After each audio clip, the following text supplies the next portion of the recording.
وہ ایمان کے مقابلے میں کفر سے زیادہ قریب تھے. منافق تھے ظاہر میں مسلمان، اندر سے منافق، کافر اندر سے، لیکن ان کا یہ روش اور یہ ظاہر بھی کفر سے قریب تھا. قرآن کہہ رہا ہے کہ اس دن وہ ایمان کے مقابل کفر سے زیادہ قریب تھے. یقولون بافواہہم ما لیس فی قلوبہم، اپنی زبان سے وہ بات کہہ رہے تھے جو ان کے دلوں میں نہیں ہے. یہ منافقین کی عام روش ہوتی ہے، اور آج ہمارے یہاں بھی یہ فن مانا جاتا ہے. سچے لوگ آپ کو شاذ و نادر ملیں گے. اونچے اونچے عہدوں پر جو بیٹھے ہیں وہ بہت آرام سے، آسانی سے اپنے آپ کو مسلمان کہتے ہیں، دین کا نمائندہ کہتے ہیں، دین کے ذمہ دار کہتے ہیں، اور آسانی سے جھوٹ بولیں گے، منافقین کی صفت پر عمل کریں گے اور مسلمانوں کے قائد بنیں گے. اللہ تعالیٰ کہہ رہے ہیں منافقین کا شعار ہے کہ دل میں کچھ، زبان پر کچھ. اس پورے واقعے کے تناظر میں بھی دیکھیں، اور ان کا عام مزاج بھی یہی تھا. لیکن یہ منافقین ہو یا کوئی بھی ہو جھوٹا، وہ نہیں جانتا. واللہ اعلم بما یکتمون، وہ جو کچھ چھپا رہے ہیں دل میں رکھا ہوا ہے اللہ اس کو خوب جانتا ہے. ہمارا آپ بھی اچھی طرح جان لیں، جب ہم کسی کو دھوکہ دیں، منافقت کا ارتکاب کریں، غلط روش اختیار کریں، تو ہم لوگوں کو دھوکہ دے سکتے ہیں، لوگوں کو جھوٹ بول سکتے ہیں، جھوٹا پروپیگنڈا کر سکتے ہیں، لیکن حقیقت حال تو اللہ سے چھپی ہوئی نہیں ہے. اب اللہ کو معلوم ہے یہ عقیدہ ہونے کے باوجود اگر آپ برائی پر اصرار کر رہے ہیں اور اپنے آپ کو بہت چالاک سمجھ رہے ہیں تو آپ حقیقت میں اللہ کو پہچانتے نہیں. آپ کی توحید صحیح نہیں ہے، آپ کا ایمان ٹھیک نہیں ہے، اللہ کا ڈر نہیں ہے آپ کے دل میں.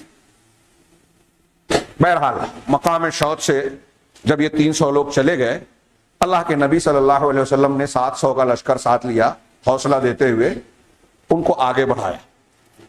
اب وادی احد تک پہنچ رہے ہیں. احد کے پاس پہلے ہی سے کفار نے پڑاؤ ڈال رکھا ہے. اللہ کے نبی صلی اللہ علیہ وسلم نے جب نقشہ دیکھا تو پوچھا کہ تم میں سے کوئی شخص ہے جو ہمیں ان مشرکین دشمنوں سے قریب ہوئے بغیر ان کے اس جانب ہم کو پہنچا دے. حضرت ابو خیثمہ رضی اللہ تعالیٰ عنہ انصاری صحابی، ان کا اللہ کے رسول میں، انہوں نے لشکر کو مغرب کی سمت چھوڑ کر دوسرے راستے سے مسلمان لشکر کو لے کر چلے. یعنی اس کو میں آسانی سے سمجھانے کے لیے فرض کیجئے کہ مشرکین کا لشکر یہاں ہے، مسلمان اس طرف سے آ رہے ہیں شمالن جنوبن. اب اللہ کے رسول نے دیکھا کہ لشکر دشمنوں کا ہے اور ہم کو اس طرف جانا ہے، آگے پہاڑی ہے احد کی. حضرت ابو خیثمہ نے کہا کہ میں لے چلتا ہوں، اور انہوں نے مشرق کی طرف، یعنی ان کو مغرب کی طرف چھوڑ کر مشرق کی طرف رخ کر کے مسلمانوں کا لشکر لے کر گئے، کھیت کھلیان سے گزرتے ہوئے. اس میں درمیان میں ایک منافق کے باغ سے بھی گزرے، اندھا تھا. اس نے سمجھ لیا کہ مسلمانوں کا لشکر ہے تو روکنے کی کوشش کی اور کہا کہ اگر آپ اللہ کے رسول ہیں تو سن لیجئے کہ میرے باغ میں آنے کی آپ کو اجازت نہیں. کچھ صحابہ کرام اس کو مارنے کے لیے لگ کے اللہ کے رسول صلی اللہ علیہ وسلم نے روک دیا کہ وہ آنکھ کا بھی اندھا ہے، دل کا بھی اندھا ہے. وہاں سے گزر کر نبی کریم صلی اللہ علیہ وسلم چکر کاٹ کے احد کے دامن میں پہنچے. اب اس طرف سمجھ لیجئے کہ احد پہاڑی ہے، مسلمانوں کا لشکر ہے، مشرکین کا لشکر ہے، مدینہ اس طرف ہے. یہ میدان جنگ کی کیفیت میں نے بیان کی. احد کے دامن میں یعنی مسلمان اب کھڑے ہو رہے ہیں تو سامنے مشرکین ہیں، مشرکین کے پیچھے والے راستے پر مدینہ، اور پیٹھ کی طرف احد پہاڑ ہے. اس نقشے کو جو نبی کریم صلی اللہ علیہ وسلم نے اختیار کیا، اہل علم اور سیرت نگاروں نے بیان کیا کہ اس سے نبی کریم صلی اللہ علیہ وسلم کی انتہائی اعلیٰ قائدانہ سپہ سالارانہ صلاحیت ظاہر ہوتی ہے کہ آپ دنیا کا کوئی انتہائی زیرک، ذہین اور جنگی امور کا ماہر آدمی بھی ایسی باریکیاں اختیار نہیں کر سکتا یا نہیں کر سکا جیسا آپ کو جناب محمد رسول اللہ صلی اللہ علیہ وسلم کے ان اقدامات اور فیصلوں میں نظر آئے گا. آپ نے جو فیصلہ کیا، مشرکین مکہ دشمن کا لشکر پہلے سے آ چکا تھا، آپ بعد میں پہنچ رہے ہیں، لیکن آپ نے وہ جگہ اختیار کی جو جنگی اعتبار سے، نتائج کے اعتبار سے، ہر اعتبار سے زیادہ بہتر جگہ تھی. یہ آپ کی ذہانت کی علامت تھی اور ماہرانہ سپہ سالاری ظاہر کرتی ہے. کیوں، کیسے؟ یہ ذہین بہت زبردست جگہ تھی کہ جہاں مسلمان کھڑے ہیں اس کے پیچھے پہاڑی ہے، پیٹھ کی طرف سے کسی دشمن کے حملہ کرنے کا سوال ختم ہو گیا. دائیں جانب بھی پہاڑی ہے، ادھر بھی کوئی راستہ نہیں، سیدھے ہاتھ پر. وہاں سے بھی حملہ کرنے کا امکان نہیں ہے. بائیں جانب دو پہاڑیوں کے بیچ کا ایک درہ تھا. نبی کریم صلی اللہ علیہ وسلم نے وہاں پہنچتے ہی 50 تیر اندازوں کا دستہ منتخب کیا جو تیر اندازی میں بڑے ماہر تھے. ان تیر اندازوں کا کمانڈر عبداللہ بن جبیر ابن نعمان، دوسی انصاری جو بدری صحابی ہیں، ان کو اس کی کمان دی اور وہاں مقرر کیا اور کہا کہ پیچھے سے اگر کوئی دستہ حملہ کرتا ہے تو تمہیں اس کو کھدیڑنا ہے، کسی بھی طریقے سے انہیں کامیاب نہیں ہونے دینا ہے کہ وہ ہمارے پیچھے سے آ کر ہم پر حملہ آور ہو سکے. ان کو وہاں مقرر کیا اور سخت تلقین کی. ابھی میں آگے اسے بیان کرتا ہوں. جو مقام تھا مسلمانوں کا وہ قدر اونچائی پر تھا، پہاڑی کی طرف، بلندی کی طرف. اللہ کے رسول صلی اللہ علیہ وسلم نے جو مسلمانوں کا فوجی کیمپ بنایا وہ بلندی پر بنایا. نشیب کی طرف مشرکین آ رہے ہیں. اب فرض کیجئے اول تو یہ اوپر کے مقام پر سارا نقشہ نظر آ رہا ہے. مقابلے کی صورت میں اگر خدا نخواستہ مسلمانوں کو کمزوری لاحق ہوتی، مغلوب ہوتے، شکست سے دوچار ہوتے، تو مسلمان پہاڑی کی طرف اوپر چڑھ سکتے تھے کیمپ میں، اور اس اوپر کی طرف چڑھ کر کیمپ پر قبضہ کرنے کے لیے اگر دشمن آگے بڑھتا تو بہت بھاری نقصان اٹھانا پڑتا. نیچے سے اوپر کی طرف قبضہ کرنے کے لیے جانا آسان نہیں تھا، اوپر سے آسانی سے حملہ ہو سکتا تھا. اور مسلمان اگر فتح پاتے ہیں تو کفار پر آسانی سے غلبہ بھی ملے گا اور بھاگتے ہوئے ان کو پکڑا بھی جا سکتا ہے نسبتاً آسانی سے. اور اگر کفار شکست کھاتے ہیں تو ان کے بھاگنے میں بھی دقت، فتح پانے کے بعد زیادہ فائدہ نہیں ہو سکتا. ایسے کئی اسباب. اور پھر دو جانب سے، تین جانب سے اپنے تحفظ کا انتظام ہر اعتبار سے، جنگی اعتبار سے انتہائی زبردست فیصلہ تھا. اور یہی فیصلہ نبی کریم صلی اللہ علیہ وسلم کے ان فیصلوں اور آپ کی جو تدبیر تھی، اس میں ہم کو یہ سبق ملتا ہے کہ دنیاوی اعتبار سے ہم کوئی بھی کام کریں تو جو دنیاوی اصول ضابطے ہیں ان کو ہم اختیار کریں، بروئے کار لائیں تدبیریں. مومن دعا بھی کرتا ہے. غزوہ بدر کے سلسلے میں یہ سبق میں نے بہت واضح طور سے بیان کیا کہ ساری تیاریوں کے بعد اللہ کے رسول صلی اللہ علیہ وسلم بدر میں آنے کے بعد اللہ سے دعا کر رہے ہیں. اس سے یہ پتا چلا کہ دعا کر کے محنت، مشقت، قربانی، تدبیر کو چھوڑا نہیں جا سکتا. اور یہ بھی پتا چلا کہ محنت، مشقت، تدبیر کرنے کے بعد اللہ سے مدد مانگنے کو ترک نہیں کیا جا سکتا. دونوں ساتھ ساتھ چلے گئے مومن کی زندگی میں. آپ گھر میں بیٹھ کر، مسجد میں بیٹھ کر اللہ اللہ کرتے رہیں اور یہ سوچیں کہ ہماری مسجد چھوٹ جائے گی، ہمارے مسائل حل ہو جائیں گے، مسلمان پریشانیوں سے نکل جائیں گے، ناممکن. آپ کو محنت کرنا پڑے گی. آزمائش، مخالفتیں ہوگی، اس کا مقابلہ اپنی طاقت اور قوت کے مطابق کرنا پڑے گا. اس کے بعد اللہ کی مدد آئے گی، اس کے بعد اللہ سے دعا کرنی چاہیے. نبی کریم صلی اللہ علیہ وسلم نے ساری تدبیریں اختیار کی اور انتہائی مہارت کے ساتھ، ایسی مہارت کے ساتھ کہ ان تدبیروں کو اختیار کرنے کے بعد اور اللہ تعالیٰ کی مدد اور اس کی توفیق سے فتح حاصل ہونی ہی تھی اور ہوئی بھی. چنانچہ نبی کریم صلی اللہ علیہ وسلم نے یہ جو ترتیب دی، اب یہاں پہنچنے کے بعد اپنے لشکر کی 7 شوال سن 3 ہجری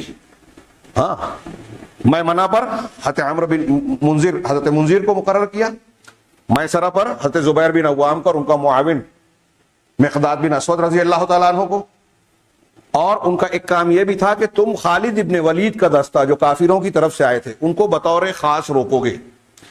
اور یہی بات اللہ کے نبی صلی اللہ علیہ وسلم نے جو تیر اندازوں کو مقرر کیا، 50 لوگوں کو جو تیر اندازی میں بڑے ماہر تھے، کہ تیروں سے کھدیڑ کر دشمن کو ادھر سے آنے میں کامیاب نہیں ہونے دینا. خاص طور سے خالد بن ولید کا دستہ آئے گا کیونکہ وہ میمنہ میں ہے کفار کے. چنانچہ انہوں نے کئی مرتبہ کوشش بھی کی اور اللہ کے نبی صلی اللہ علیہ وسلم نے ان کو کیسی تلقین کی.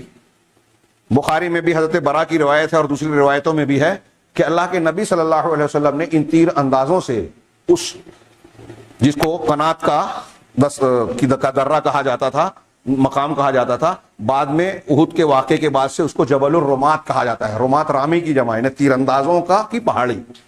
اسی جگہ اللہ کے رسول نے ان کو متعین کیا تھا. تو آپ نے ان سے کہا کہ کچھ بھی نتیجہ نکلے جنگ کا، کیسا بھی معاملہ ہو جائے، تمہیں یہ جگہ چھوڑنی نہیں ہے جب تک کہ میں نہ بلاؤں. بخاری وغیرہ میں یہاں تک کے الفاظ ہیں کہ اگر تم یہ دیکھو کہ پرندے ہمارے جسموں کو اچک رہے ہیں ہماری لاشوں کو کھا رہے ہیں، تب بھی تم اس جگہ سے ہلنا نہیں جب تک تم کو اجازت نہ دی جائے۔ اگر تم یہ دیکھو کہ اللہ نے ہمیں فتح سے نواز دیا ہے اور دشمنوں کو ہم مغلوب کر رہے ہیں، مال غنیمت سمیٹ رہے ہیں، تب بھی تم اس جگہ سے ہٹنا نہیں، کسی بھی حالت میں تم اپنی جگہ سے ہٹنا نہیں جب تک کہ میں نہ کہوں۔ یہ نبی کا بھی حکم تھا اور ایک سپہ سالار لشکر کی حیثیت سے، قائد لشکر کی حیثیت سے بھی آپ کا حکم تھا، اس لیے اس کی تابع داری انتہائی ضروری تھی، اور یہی خطا ہوئی جس کی وجہ سے فتح کا پانسا پلٹا بعد میں جو ہم آگے جانیں گے۔ اللہ کے نبی صلی اللہ علیہ وسلم نے اپنے لشکر کی یوں انتہائی زبردست انداز میں ترتیب دی۔ تعداد کم تھی تو اس تعداد کی کمی کو آپ نے کس طرح حکمت سے پورا کرنے کی کوشش فرمائی کہ ماہر تیر اندازوں اور مقابلہ کرنے والوں کو اگلی صفوں میں مقام دیا، جگہ دی، جن کے بارے میں کہا جاتا تھا کہ یہ اکیلے 100 کو بھاری ہیں، بلکہ ہزاروں کے لیے کافی تھے یہ سب مل کر اگلی صفوں کے لوگ۔ یہ مشہور تھا کہ یہ لڑنے میں بڑے جانباز بھی ہیں، بہادر بھی ہیں، اور بڑی لڑائی کے فن سے بڑے واقف ہیں ماضی سے۔ تو جب ماہر لوگوں کو آپ نے آگے رکھا تو اس سے گویا فوج کی تعداد جو کفار و مشرکین سے کم تھی، اس کمی کی تلافی کی کوشش کی۔ دیکھ رہے ہیں آپ کہ کتنی باریکیاں جناب محمد رسول اللہ صلی اللہ علیہ وسلم ملحوظ رکھ رہے ہیں اور ہمیں اور آپ کو تعلیم دے رہے ہیں کہ ہر جگہ باریکی سے منصوبہ بندی کی جائے۔ مسلمان آج کہلاتا ہے کوئی واقعہ ہوا، جذباتی ہوا، بھیبرا، ایسے رد عمل کا مظاہرہ کیا جس سے خود ہی کا نقصان ہوتا ہے۔ کافر لوگوں کو پتا ہوتا ہے کہ ہم ایسا کریں گے، مسلمان ایسا کریں گے تو ہم ان کو اس طرح نشانہ بنائیں گے، اور ہم ویسے ہی کرتے ہیں جیسا وہ چاہتے ہیں، کیونکہ ہمارے یہاں منصوبہ بندی نہیں ہے۔ اور اس لیے بھی نہیں ہے کہ ہمارے یہاں بڑوں کو بڑا پن دینے کا مزاج نہیں ہے، بڑوں کے فیصلے پر اطمینان نہیں ہے، اتحاد و اجتماعیت نہیں ہے۔ کوئی بھی فیصلہ ہو، ہر آدمی کی الگ رائے اور ہر ایک اپنے آپ کو صحیح مانتا ہے، تو کبھی فائدہ نہیں ہوگا۔ جنگ اس کے بغیر نہیں لڑی جا سکتی کہ سپہ سالار مقرر کیا جائے اور اس کے فیصلوں پر جو ہے سمع و طاعت کا اظہار کیا جائے، تبھی ڈسپلن ہوگا، تبھی طاقت ہوگی، صف میں قوت ہوگی۔ ہر ایک اپنے اپنے حساب سے جنگ لڑنے لگے، سپہ سالار کی بات کوئی نہ مانے، دنیا کی کوئی جنگ نہیں جیتی جا سکتی، کتنا بڑا بھی لشکر ہو۔ اور آج مسلمان ایسا ہی لشکر ہے، بکھرا ہوا۔ خیر، اللہ کے نبی صلی اللہ علیہ وسلم نے ادھر ترتیب دی، ادھر مشرکین نے بھی اپنے لشکر کی ترتیب دی۔ ابو سفیان پورے مشرکین کے لشکر کا قائد اور سپہ سالار تھا، اس وقت مسلمان نہیں تھے۔ میمنہ میں خالد بن ولید کو، میسرہ میں اکرمہ بن ابو جہل کو، اور قلب میں خود صفوں کو مسلمانوں ہی کی طرح سب بنا کر جو ہے اپنے لشکر کو ترتیب دیا۔ ہاں، اور پھر ان کے حوصلے بڑھانے کے لیے پیچھے سے عورتوں کو رکھا۔ اس سے پہلے تذکرہ ہو چکا کہ مشرکین کی کم سے کم 15 عورتیں آئی تھیں جو ان کو جوش دلانے کے لیے آئی۔ عورتوں کی طرف سے اگر جوش دلایا جائے تو لڑنے والوں میں اور زیادہ شدت آ جاتی ہے۔ یہ ایک نفسیاتی معاملہ بھی تھا، چنانچہ وہ خواتین بھی آئیں۔ ابو سفیان نے جب سامنا ہوا، آمنا سامنا لشکروں کا، تو چال چلی، سیاسی چال،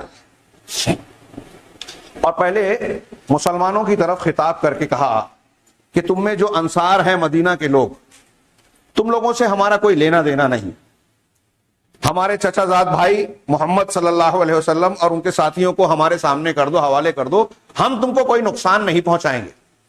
ابو سفیان نے یہ کوشش کی تاکہ مسلمانوں کے درمیان دراڑ پیدا ہو جائے۔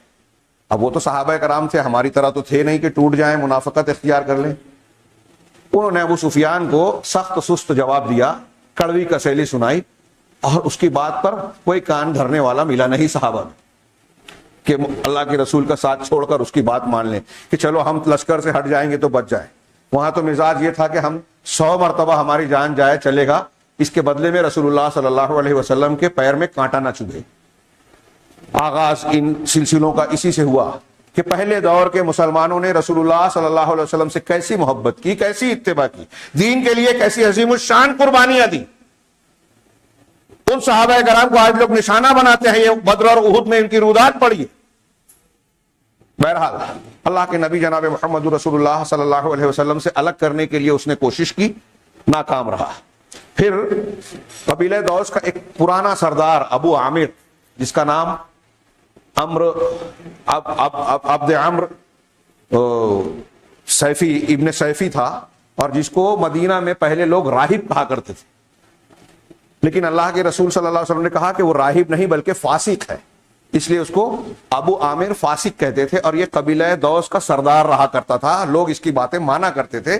اسلام آنے کے بعد اس کا بڑا جی کھولا، مسلمانوں کے خلاف کفر اناد میں مختلف کوششیں کرتا رہا، اور پھر اسی کوشش میں وہ جا کر نکل کر کفار مکہ سے جا ملا، اور کہتے ہیں کہ اسی کی گویا کوشش تھی اور بعض دوسرے لوگوں کی، جس سے مسجد قباء میں منافقین نے جو ہے مسجد بنانے کی کوشش کی تھی، جس کو اللہ تعالیٰ نے مسجد زرار قرار دے کر توڑوا دیا۔ تو یہ ابو عامر فاسق جو ہے اس کو لوگوں نے آگے کیا، مشرکین مکہ نے۔ یہ سامنے آتا ہے حبیش اور مکہ کے کچھ لوگوں کے ساتھ، اور اس نے قبیلہ اوس کے لوگوں کو، اوس و خزرج انصار کے دو بڑے قبیلے، اوس کے لوگوں کو خطاب کیا کہ اوس کے لوگوں، کیا تم نے مجھے پہچانا؟ میں ابو عامر ہوں، ہاں، اور تمہارا ساتھ دینے یا رہنمائی کرنے کے لیے آیا ہوں۔ اتنا سننا تھا کہ اوس کے لوگوں نے اس کو خطاب کیا کہ ارے او فاسق، تم اپنی خباثت کے ساتھ یہاں آئے ہو، ہاں ہم تمہارے چہرے کو جو ہے بگاڑ دیں گے، اس طرح کی بات کہی۔ تو کہا کہ اوہو، یہ میرے بعد میری قوم کے لوگ بگڑ گئے، اور پھر پیچھے ہٹ گیا اور مسلمانوں پر پتھر جنگ کے درمیان برساتا رہا، بڑی شدت سے لڑا، لوگوں کو ابھارنے کی کوشش کرتا رہا۔ یہ دونوں کوششیں ناکام ہو گئی۔ اس درمیان ابو سفیان نے جب ترتیب دی تو ان کے جو علم بردار قبیلہ تھا بنو عبد الدار، عربوں میں عبد مناف بن قصی کے زمانے سے لوگوں میں کام بانٹے گئے تھے مکہ کے لوگوں کے درمیان، کہ اگر جنگ ہوتی ہے تو فلاں کام یہ کریں گے، فلاں کام یہ قبیلہ کرے گا، فلاں کام یہ قبیلہ کرے گا۔ تو مختلف کاموں کو جو بانٹا گیا تھا اس میں بنو عبد الدار کو علم برداری کے اگر جنگ ہوتی ہے تو جھنڈا ہمارا ان کے ہاتھوں میں ہوگا۔ تب سے یہ روایت چلی آ رہی تھی کہ جھنڈا انہی کو دیا جاتا تھا۔ ابو سفیان نے ان کو گرمانے اور جوش دلانے کے لیے کہا کہ بنو عبد الدار، ہم تم کو جھنڈا دیں گے، لیکن تم یاد رکھنا کہ بدر کے دن تمہارے علم بردار نضر بن حارث نے جھنڈا گرا دیا تھا اور سنبھالے نہیں رکھا تھا، اسی وجہ سے تم نے دیکھا کہ ہمارا وہاں اس دن کیا معاملہ ہوا تھا۔ اگر تم اس جھنڈے کو محفوظ رکھ سکتے ہو، اٹھائے رکھ سکتے ہو تو ٹھیک ہے، تم جھنڈا لو، ورنہ تم پیچھے ہٹ جاؤ، ہم کسی اور کو دے دیں گے۔ اس زمانے کے اعتبار سے، قبائلی عصبیت کے اعتبار سے انہیں جوش آ گیا، اور یہ جوش دلانا مقصد بھی تھا اس کا۔ اس نے قبیلہ عبدالدار کے لوگوں نے کہا کہ ہم تمہیں جھنڈا دیں، ایسا ہو ہی نہیں سکتا، کل جب جنگ ہوگی تو تم دیکھ لینا ہم کیا جوہر دکھاتے ہیں۔ چنانچہ یہ ساری تیاری ہو گئی، اب دونوں آمنے سامنے ہیں۔ اللہ کے رسول صلی اللہ علیہ وسلم نے صحابہ کرام میں ایسے موقع پر اب جنگ چھڑنے والی ہے، جوش پیدا کیا، ترغیب دی جنگ کی، اور کہا، ہدایت دی کہ دیکھو اس وقت تک تم حملے کا آغاز نہیں کرنا جب تک میری طرف سے تم کو حکم نہ مل جائے۔ نبی کریم صلی اللہ علیہ وسلم خود صفوں کے بیچ میں موجود ہیں، آپ نے اوپر نیچے 2 زرہیں پہن رکھی ہیں، جنگی لباس میں آپ ملبوس ہیں، گھر میں بیٹھ کر دعا صرف نہیں کر رہے ہیں صوفیوں کی جیسا، ہاں محنت کر رہے ہیں، مشقت کر رہے ہیں، سامنا کر رہے ہیں مصیبت کا، مقابلہ کر رہے ہیں، بہادری کی داد شجاعت دے رہے ہیں۔ اور آپ نے صحابہ سے کہا کہ جب تک حکم نہ ملے حملہ نہیں کرنا، مقابلہ جب ہو جائے تو پوری ہمت اور اولو العزمی کے ساتھ مقابلہ کرنا، پیٹھ نہیں دکھانا۔ اللہ کے راستے میں تم اگر کام آ جاتے ہو تو تمہارے لیے کامیابی ہے۔ اس درمیان آپ نے جوش دلانے کے لیے مزید اپنی تلوار، بے نیام کی تلوار نکالی اور کہا کہ کون ہے جو مجھ سے اس تلوار کو لے کر اس کا حق ادا کرے گا؟ یہ سننا تھا کہ حضرت زبیر بن عوام، حضرت علی بن ابی طالب، عمر بن خطاب رضی اللہ تعالیٰ عنہم، ان جیسے صحابہ کرام لپکے کہ اللہ کے رسول تلوار ہمیں دے دے، لیکن پیچھے سے ابو دجانہ سماک بن خرشہ صحابی انصاری رضی اللہ تعالیٰ عنہ، انہوں نے کہا کہ اللہ کے رسول اس تلوار کا حق کیا ہے؟ کہا اس کا حق یہ ہے کہ دشمنوں کے چہروں کو اس سے بگاڑ دو، یہاں تک کہ اس تلوار کی دھار اور تلوار ٹیڑھی ہو جائے۔ ابو دجانہ نے کہا اللہ کے رسول یہ تلوار مجھے دیجیے، میں اس کا حق ادا کروں گا۔ اللہ کے رسول صلی اللہ علیہ وسلم نے اسے دے دیا ابو دجانہ کو۔ ابو دجانہ رضی اللہ تعالیٰ عنہ بڑے بے باک جانباز صحابی تھے، ان کے پاس ایک سرخ پٹی تھی جس کو انصار اور وہاں کے مسلمان کہتے تھے کہ یہ موت کی پٹی ہے۔ جب یہ پٹی باندھتے تھے تو موت کی پرواہ کیے بغیر دشمنوں کے بیچ میں انتہائی جانبازی سے گھس جاتے تھے۔ انہوں نے رسول اللہ صلی اللہ علیہ وسلم سے تلوار لی، ہوا میں لہرائی اور اکڑ کر چلنے لگے۔ صفیں بن چکی تھی، صفوں کے بیچ میں اکڑ کر چلنے لگے۔ لوگوں نے کہا کہ ابو دجانہ نے پٹی نکال کر جب باندھی تو کہا موت کی پٹی باندھ لی ہے، اور کہا اشعار پڑھنے لگے کہ میں نے اپنے خلیل سے یہ عہد کیا ہے کہ اللہ کے رسول کے تلوار لے کر اس کا حق ادا کروں گا۔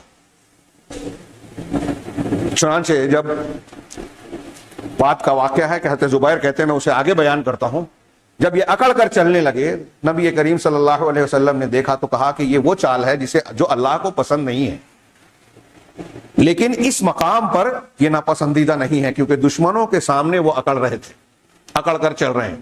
کہا اس مقام پر نہیں، عام حالات میں اس طرح کی چال اللہ کو ناپسند ہے، اکڑ کر نہ چلو۔ قرآن نے کہا وَلَا تَمْشِ فِي الْأَرْضِ مَرَحًا إِنَّكَ لَن تَخْرِقَ الْأَرْضَ جِبَالًا لَن تَخْرِقَ الْأَرْضَ وَلَن تَبْلُغَ الْجِبَالَ طُولًا، کہ زمین میں اکڑ کر نہ چلو، نہ تم زمین کو پھاڑ سکتے ہو اور نہ بلندی میں پہاڑ کو اونچائی کو کی بلندی تک پہنچ سکتے ہو۔ اس کے بعد جیسا کہ میں نے بتایا دونوں طرف کے لشکر تیار ہو گئے۔ ابو سفیان کی دونوں تینوں کوششیں مسلمانوں میں بڑی تعداد میں ہیں، مسلمان ان کے مقابلے میں 700 ہیں، یہ 3000 یہ 700، مسلمانوں کے مقابلے میں 3 گنا سے بھی زیادہ۔ پھر بھی مشرکین کو خوف ہے، کوشش کر رہے ہیں کہ کسی طرح مسلمان اور کم ہو جائیں۔ اندازہ لگائیے اللہ نے شرک کی وجہ سے، شرک کے نقصانات میں سے ایک نقصان ہے کہ اللہ تعالیٰ دلوں میں خوف اور رعب ڈالتا ہے۔ مشرک بزدل ہوتا ہے، مشرک ڈرپوک ہوتا ہے، چاہے دکھائی نہ دیں لیکن یہ یقینی بات ہے۔ وَأُشْرِبُوا فِي قُلُوبِهِمُ الرُّعْبَ بِمَا أَشْرَكُوا، رات کو میں نے درس میں کسی قدر بیان کیا شرک کے نقصانات کو، اس میں اس کا بھی تذکرہ کیا گیا۔ بہرحال انہوں جب کوششیں ناکام ہوئی تو اب جب بالکل جنگ کا آغاز ہونے جا رہا ہے، نقطہ صفر آیا، تو طلحہ بن ابو طلحہ عبدری بنو عبد الدار کا جو مشرکین کا علم بردار تھا، یعنی جھنڈا اٹھائے ہوئے، وہ سامنے آیا۔ یہ انتہائی بہادر اور نڈر آدمی تھا، لڑنے میں بھی بڑا ماہر۔ اس نے دعوت مبارزت دی، یعنی للکارا۔ مبارزت جنگ کا ایک طریقہ تھا کہ آغاز میں کسی ایک طرف سے نکل کر دوسرے کو چیلنج کیا جائے، للکارا جائے۔ اس نے للکارا، اونٹ پر سوار ہو کر باہر نکلا تھا اور مسلمانوں کی طرف سے مسلمانوں کی طرف دعوت مبارزت دی۔ یہ دیکھ کر صاحب الرحیق المختوم نے بھی لکھا کہ اچھے اچھے مسلمان کترا گئے کیونکہ اس کی حد سے زیادہ شجاعت و بہادری کا چرچا تھا۔ لیکن اچانک مسلمانوں کے بیچ سے حضرت زبیر بن عوام رضی اللہ تعالیٰ عنہ نکلے اور بڑی تیزی سے اپنی تلوار سمیت اس کے اونٹ پر چڑھ گئے۔ طلحہ بن ابی طلحہ عبدری کے اونٹ پر چڑھ گئے اور اسے اپنے ساتھ لے کر اونٹ کے نیچے گرے اور ذبح کر دیا۔ یہ پہلا منظر تھا، اور مشرکین کی طرف سے آغاز میں ہی ان کے لیے ایک ضرب لگائی گئی حضرت زبیر کی طرف سے۔ نبی کریم صلی اللہ علیہ وسلم نے بھی یہ منظر دیکھا تو آپ خوش ہو گئے اور آپ نے حضرت زبیر کی تعریف کی۔ بعض سیرت نگار کہتے ہیں کہ اسی موقع پر آپ نے کہا، کچھ لوگ کہتے ہیں کہ دوسرے موقع پر، کہ ہر نبی کا ایک حواری ہوتا ہے، میرا حواری زبیر بن عوام ہے، یہ عشرہ مبشرہ میں سے۔ انتہائی بدر میں بھی انہوں نے بے جگری کا مظاہرہ کیا اور یہاں بھی لے کر گرے اور اس کو ذبح کیا۔ جیسے ہی وہ مر گیا، اس کے خاندان کے اس کے ایک بھائی نے بڑھ کر جھنڈا پکڑ لیا۔ جھنڈا انہوں نے پکڑا، حضرت امیر حمزہ، حضرت علی، حضرت عاصم بن ثابت، یہ لوگ لپکنا شروع ہوئے۔ مشرکین کی طرف سے بھی عام جو ہے یلغار ہو گئی۔ دونوں لشکر مڈبھیڑ کی طور پر ایک دوسرے کے آمنے سامنے ہو کر بھیڑ گئے، سامنے سے مقابلہ ہونے لگا۔ لیکن جہاں جھنڈا گرا تھا، حضرت زبیر نے طلحہ کو مارا تھا، وہیں جھنڈا لینے کے لیے جہاں دوسرا آتا، صحابہ کرام میں سے کوئی اس کا کام تمام کر دیتا۔ آپ سیرت کی کتابوں میں دیکھیے، نام بنام لکھا ہوا ہے کہ پھر جھنڈا فلاں نے اٹھایا اور پھر فلاں صحابی نے اس کو جو ہے قتل کیا۔ ہاں، اس میں سے حضرت زبیر نے 2 کو مارا، ہاں، جنہوں نے پہلے آدمی کو مارا تھا۔ حضرت امیر حمزہ نے مارا، بھگدڑ مچائی۔ حضرت علی ابن ابی طالب نے، حضرت عاصم ابن ثابت رضی اللہ تعالیٰ عنہ نے۔ ایک ہی گھر کے ماں بیٹے بھائی 6 لوگ اور پھر بنو عبد الدار کے 10 لوگ یکے بعد دیگرے مرتے رہے۔ جھنڈا جہاں اٹھایا جاتا رہا وہ گرتا رہا۔ جھنڈا سنبھالے، اس وقت یہی تھا کہ لشکر میں جنگ کے درمیان جھنڈا جب تک سلامت ہے تو لشکر سمجھا جاتا تھا کہ قائم ہے، اور یہ گر گیا تو عموماً لشکر بکھر جاتا تھا۔ چنانچہ اسے گرنے نہیں دیا جا رہا تھا۔ 10 لوگ قتل کر دیے گئے، ایک ہی خاندان کے۔ اب بنو عبد الدار کا کوئی انسان وہاں باقی نہیں بچا تھا جو اس جھنڈے کو اٹھائے۔ انہی کا ایک غلام تھا جس کا نام ثواب تھا، سواد سے۔ اس نے لپک کر اپنے مالکوں کو گرتے ہوئے دیکھا تو لپک کر آخر میں 11ویں نمبر پر اس نے جھنڈا پکڑا. مسلمانوں کی طرف سے وار ہوا. پہلے اس کا ایک ہاتھ کٹا, دوسرے ہاتھ سے پکڑ لیا, دوسرا ہاتھ کٹا, پھر زمین پر بیٹھ کر گھٹنوں سے اور اپنے پیٹ سینے سے جو ہے لپٹ کر اس جھنڈے کو سلامت رکھا, یہاں تک کہ اس کو بھی قتل کر دیا گیا. اور جب ثواب بھی مر گیا تو مشرکین کا جھنڈا زمین پر گر گیا, اسے کوئی اٹھانے والا نہیں. یہاں جھنڈے کے پاس مرکز ثقل پر بھرپور جنگ جاری تھی, دوسری طرف الگ جنگ کا سلسلہ جاری تھا. لوگ مسلمانوں کی طرف سے تابڑ توڑ حملے ہو رہے تھے, مشرکین کی صفیں اکھڑ رہی تھی, مشرکین بکھرے جا رہے تھے. قرآن مجید نے اس کا نقشہ کھینچتے ہوئے جو کہا وَلَقَدْ صَدَقَكُمُ اللَّهُ وَعْدَهُ إِذْ تَحُسُّونَهُم بِإِذْنِهِ, اللہ نے تم سے اپنے وعدے کو سچا کر دکھایا جب تم اللہ کے حکم سے ان کو کاٹ رہے تھے. ہاں, حتی اذا فشلتم, یہاں تک کہ جب تم کمزور پڑ گئے. یہ دوسرا نقشہ تھا جب پانسا پلٹا, ہم اسے آئندہ ہفتہ جانیں گے. مسلمان پہلے وہلا میں بہت ہی مختصر سی مدت میں مشرکین کو تتر بتر کر دیا. 3000 کے لشکر کو 700 لوگوں نے. ایک طرف ابو دجانہ جو مشرکین کی صفوں میں گھستے جا رہے ہیں. حضرت زبیر کہتے ہیں, ان کا بیان ہے, زبیر بن عوام رضی اللہ, بڑے خود بہادر تھے, پہلے آدمی کو اونٹ پر چڑھ کر گرا کر جو مارا, بدر میں بھی داد شجاعت دے رکھی تھی. انہوں نے کہا کہ جب مجھے اللہ کے رسول صلی اللہ علیہ وسلم نے یہ کہا تھا کہ کون ہے جو اس تلوار کا حق ادا کرے, اور میں لپکا, لیکن اللہ کے رسول صلی اللہ علیہ وسلم نے, جبکہ میں آپ کا پھوپھی زاد بھائی تھا, ہاں, میں لڑنے میں ایک صلاحیت اور نام رکھتا تھا, میری ایسی ایسی حیثیت تھی, پھر بھی آپ نے مجھے نہیں دیا, میں مہاجر تھا. تو میرے دل میں یہ بات کچھ بری لگی کہ مجھے چھوڑ کر اللہ کے رسول صلی اللہ علیہ وسلم نے ابو دجانہ کو دیا, جبکہ ابو دجانہ نے میرے بعد تلوار مانگی تھی. تو مجھے دل میں یہ فکر تھی کہ جب اللہ کے رسول نے اسے دیا ہے, انہیں دیا ہے, تو ان کے جوہر دیکھنے چاہیے, یہ واقعی جوہر دکھائیں گے. کہا میں لڑنے کے ساتھ ساتھ میری نگاہیں ابو دجانہ کا تعاقب کرتی رہی, دیکھتی رہی کہ وہ کیا کر رہے ہیں. تو میں نے دیکھا کہ ابو دجانہ مشرکین کے لشکر میں انتہائی بے خوفی اور جانبازی کے ساتھ گھس رہے تھے, اور اندر تک صفوں کو چیرتے ہوئے, لوگوں کو درہم برہم اور زخمی کرتے ہوئے, کسی کو مار رہے ہیں, کسی کو زخمی کر رہے ہیں, بے جگری سے اندر گھس گئے, اور اشعار بھی پڑھ رہے ہیں کہ میرے خلیل نے مجھے یہ تلوار دی ہے, میں اللہ اور اس کے رسول کی تلوار سے لڑ رہا ہوں. کہا میں دیکھتا رہا, میں نے دیکھا کہ ابو طلحہ, ابو دجانہ مشرکین کو کاٹتے ہوئے آگے بڑھ رہے ہیں, کہ سامنے سے ایک مشرک مسلمان زخمیوں کو مارتے ہوئے آگے بڑھ رہا ہے, مسلمانوں کو کی صفوں کو کاٹتے ہوئے وہ آگے بڑھ رہا ہے. میں نے اللہ سے دعا کی کہ دونوں کا ٹکراؤ ہو جائے, اور یقیناً دونوں کا ٹکراؤ ہو گیا. جب دونوں کا ٹکراؤ ہوا تو میں نے دیکھا کہ دونوں نے ایک دوسرے پر ایک ایک وار کیا. پہلا وار ابو دجانہ نے اپنی ڈھال پر روکا مشرک کا, اور دوسرا وار جب کیا تو اس کا کام تمام کر دیا. میں نے کہا یہ خوب رہی.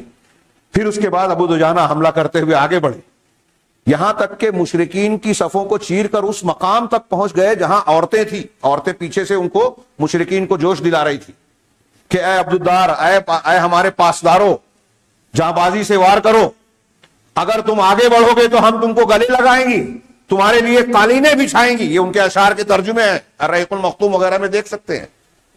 اور اگر تم پیچھے ہٹتے ہو تو ہم تم سے روٹ جائیں گی, تم کو دور کر دیں گی. یہ انہیں جوش دلانے کے لیے اس مقام تک پہنچ گئے. اس میں سر فہرست عورتوں کی سردار ہند بنت عتبہ تھی, ابو سفیان کی بیوی.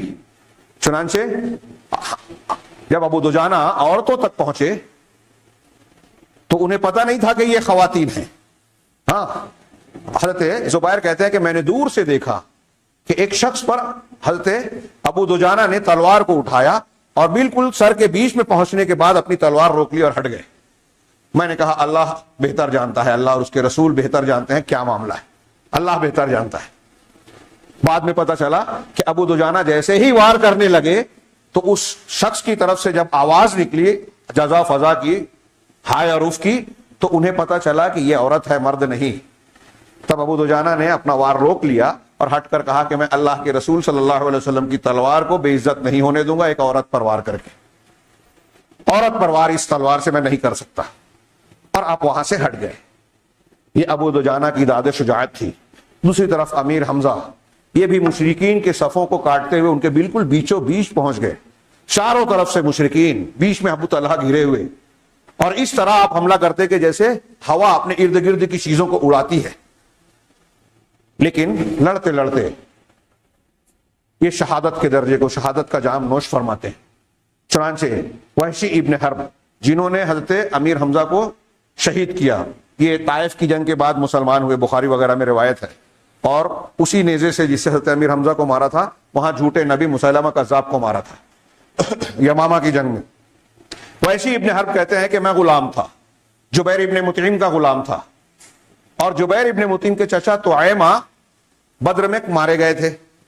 جبیر ابن مطعم نے جب احد کے لیے لشکر نکلنے لگا تو انہوں نے مجھ کو بلا کر کہا کہ وحشی، تم نیزہ مارنے میں بڑے ماہر ہو، اگر تم نے محمد صلی اللہ علیہ وسلم کے چچا کو اس جنگ میں مار دیا تو میرے چچا کا بدلہ پورا ہو جائے گا اور میں تمہیں آزاد کر دوں گا۔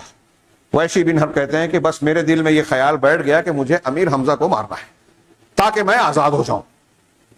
جنگ کا شعلہ جب گرم ہوا تو کہا کہ میں اپنا نیزہ سنبھالے سامان کے پاس سے اوٹ لیتا ہوا امیر حمزہ کو میری نگاہیں ڈھونڈ رہی تھی، اور خود ان کا بیان ہے، وہ کہتے ہیں کہ میں نے دیکھا کہ امیر حمزہ ایک خاکستری اونٹ کی طرح میدان میں گھسے چلے جا رہے ہیں، سر پر باندھے لوگوں کو بری طرح جو ہے مار رہے ہیں، اور سر پر انہوں نے غالباً بدر میں باندھا تھا، ہاں، اور پھر جو ہے مشرکین کو تتر بتر کرتے ہوئے آگے بڑھ رہے ہیں، ان کے سامنے کوئی چیز ٹکتی ہی نہیں تھی، جو مشرک آیا اسے زخمی کر دے رہے ہیں، اس کی حالت کو خراب کر دے رہے ہیں، اسے منتشر کر دے رہے ہیں، بھاگنے پر مجبور کر رہے ہیں۔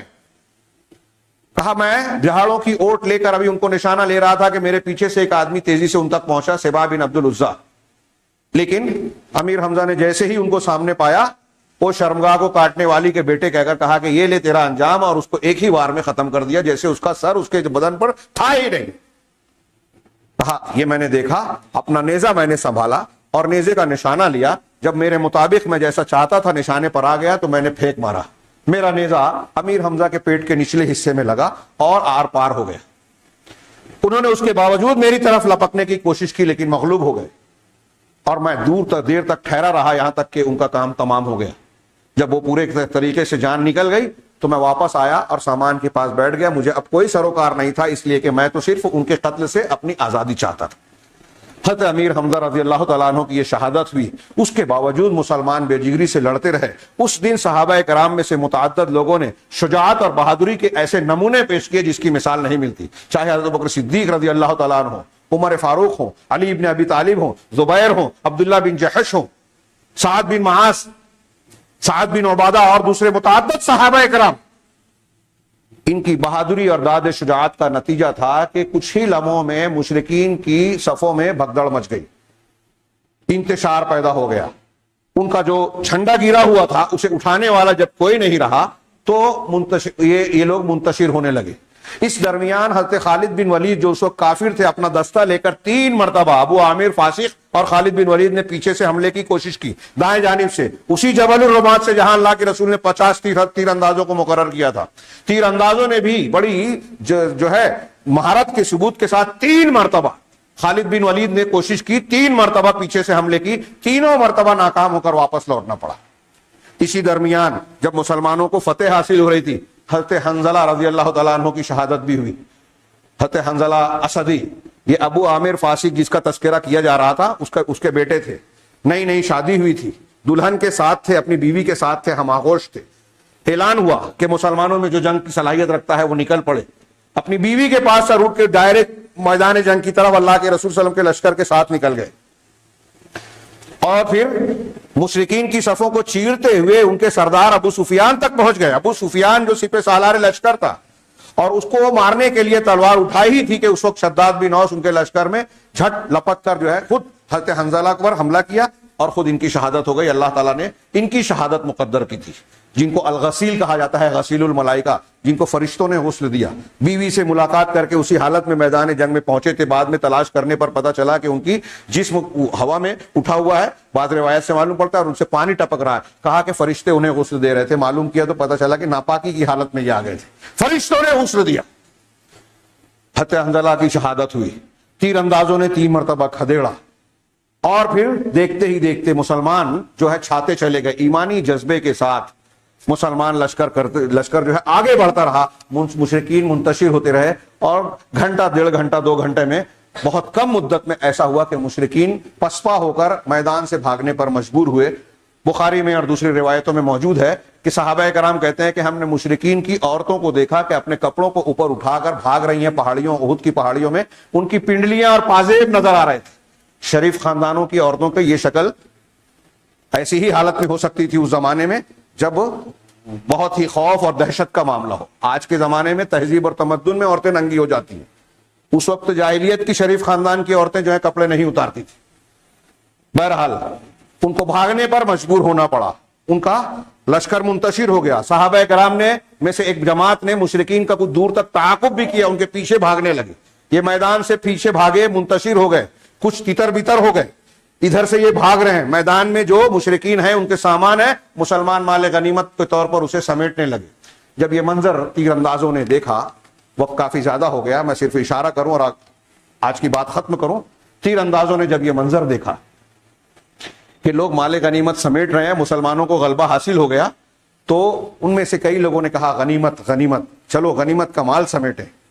حضرت عبداللہ بن جبیر جو ان کے کمانڈر تھے، انہوں نے یاد دلایا کہ کیا تمہیں یاد نہیں رسول اللہ صلی اللہ علیہ وسلم نے سخت تلقین کی تھی کہ کچھ بھی حالت ہو جائے، جب تک وہ کہا نہ جائے تم اپنی جگہ سے ہٹنا نہیں۔ لیکن اکثریت نے مانا نہیں، 50 میں سے 40 تیر اندازوں نے جگہ چھوڑ دی اور مال غنیمت سمیٹنے کے لیے میدان کی طرف آگے لپک گئے۔